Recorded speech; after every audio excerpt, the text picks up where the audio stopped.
to'xta sen chiqib ket. Hurmatli O'zbekiston Prezidenti Shavkat Miromonovich Mirziyoyev va o'zim xalqimga mani murojaatim bor, o'zbek xalqiga. Chunki men 2009-yilda tuhmatga qolib 15 yil sarson bo'ldim bolalarim bilan. Qozog'istonga chiqib ketdim. Chunki qo'limda pulim yo'q. Meni ustimdan ariza yozgan Bobojonova Zuhra degan. Shu bilan hech narsani isbotlay olmay menga ketgin degan maslahat qilishdi va men 2009-yil O'zbekistondan Qozog'istonga chiqib ketdim. Hurmatli prezidentimiz, sizdan menga yordam berishingizni so'rayman, meni oqlab chiqarishingizni so'rayman.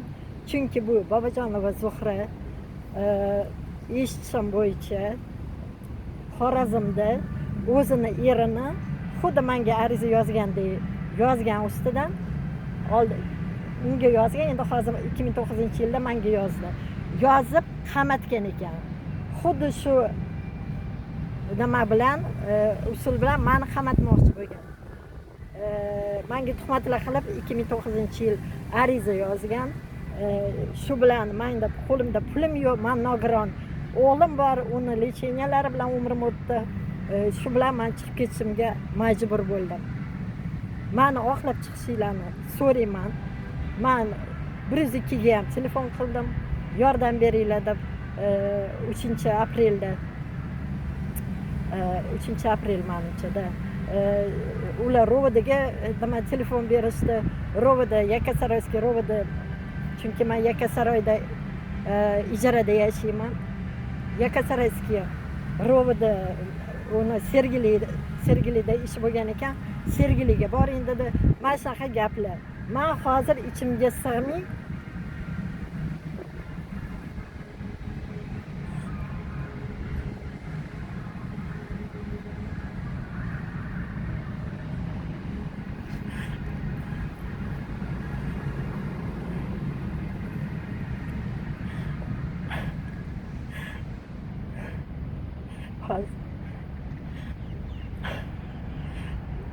ichimga sig'may shu videoni qo'yib yozaman, chunki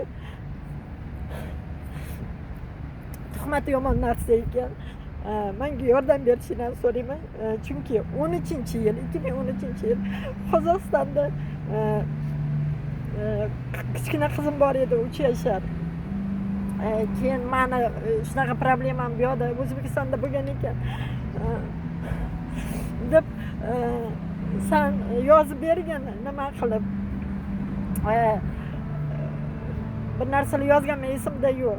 Shuni yozib bersang qizim bilan ko'rishasan deb bu ish ham bo'lgan. Keyin nima qilib qizim bilan ko'rishtirishgan, yo'q, keyin bitta shu xat uchun prokuraturada prokuror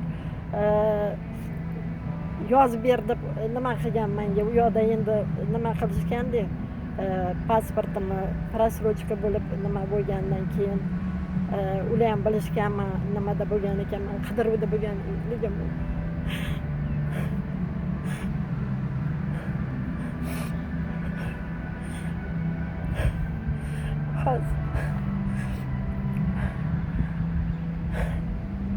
Men shu oiladan men o'zim oliy ma'lumotliman.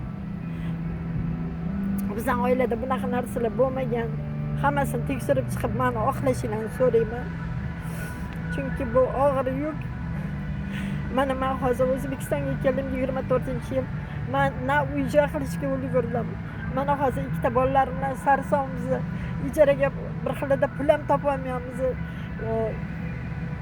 Bu yerda katta o'g'lim nimada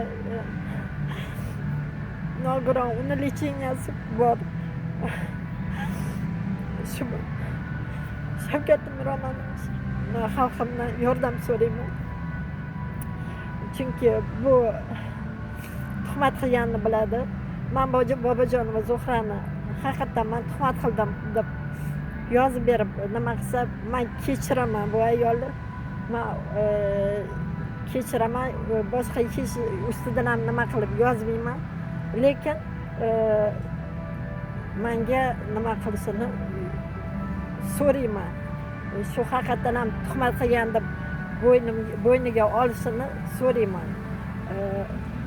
Shavkat Miromonovich xalqim, men sizlardan yordam so'rayman, chunki biz sarson bo'ldik. 15 yil bilan maza qilib yashagan, menga tuhmat qilib, men bolalarim bilan Qozog'istonda sarson bo'lganman. Begona yurtda. Endi hozir o'zim yurtimga kelsam, o'zimning uy joyim yo'q.